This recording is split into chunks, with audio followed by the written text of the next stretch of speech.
മദീനയിൽ മദീനയിൽ അന്തിയുറങ്ങും ത്വാഹ റസൂലുള്ളാഹ്. മദീന്റെ വരികൾ ചേർത്തിതാ നൂറെ ഹബീബല്ലാഹ്. പാവന ദീനിന്റെ കാവലായി വന്ന റസൂലുള്ളാഹ്. പരിശുദ്ധ ഖുർആൻ ഓതി പഠിപ്പിച്ച പുണ്യ റസൂലുള്ളാഹ്.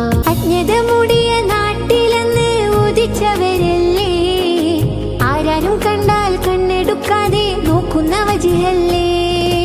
അൽ അമീൻ എന്നൊരു ഓമന നാമത്തിൽ വളർന്നവരല്ലേ, ആരെയും നോക്കി പുഞ്ചിരി തൂകുന്ന മുത്ത് റസൂലല്ലേ. മിന്നും മദീനയിൽ അന്തിയുറങ്ങും ത്വാഹ റസൂലുള്ളാഹ്. മദീന്റെ വരികൾ ചേർത്തിതാ നൂറെ ഹബീബല്ലാഹ്. പാവന ദീനിന്റെ കാവലായി വന്ന റസൂലുള്ളാഹ്. പരിശുദ്ധ ഖുർആൻ ഓതി പഠിപ്പിച്ച പുണ്യ റസൂലുള്ളാഹ്.